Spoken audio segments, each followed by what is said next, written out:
another thing to, oh man, I just hit the window on that.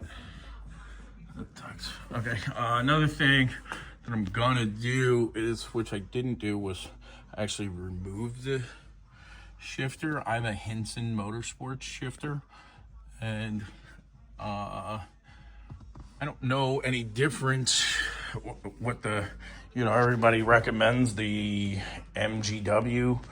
I don't know the difference between the two, but what I can tell you is that the Hinson Motorsports one is super stiff.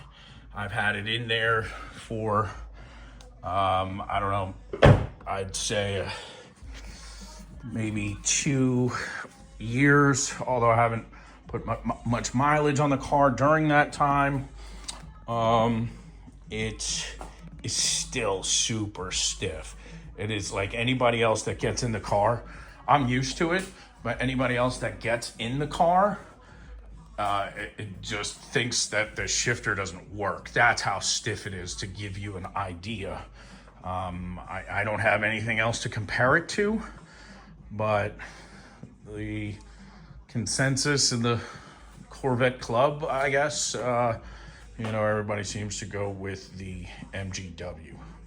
So I can't recommend that, but I can tell you from my experience, mine is ridiculously stiff, even after Hinson recommends in the installation instructions to leave it in gear when you park for a couple of weeks or whatever they say, to let the springs loosen up or whatever.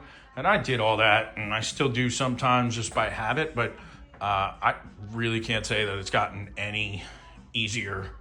I do like it. It does. It's fine for me. I'm used to it. But again, it is very stiff. So just something to note. You guys can see that I'm doing this clutch on a 4-post lift, which I haven't seen anybody else do.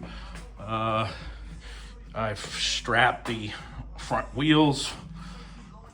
And I do have a stop right there, and I've got some wheel chocks on it. That highlights a nice chip in my rim. That's nice. I hadn't noticed that, but I will touch that up. So I do need to also unbolt the intake tube from the throttle body.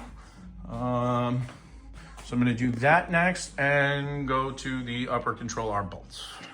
So far, nothing's given me any issues, except I did find out that my e-brake cable on the right side is broken. Never noticed that before. E-brake has always worked, but I guess I always park it. It's always in the garage, so never really parking on a hill, never really noticed it, but that'll be another thing I'll have to replace during this process. And I'm gonna get new rear rotors and pads. And I don't know, might be time to get front rotors and pads too. Although I am thinking about doing the CTS-V or C6 Z06 brake upgrade. So stay tuned for that. Yeah, here we go.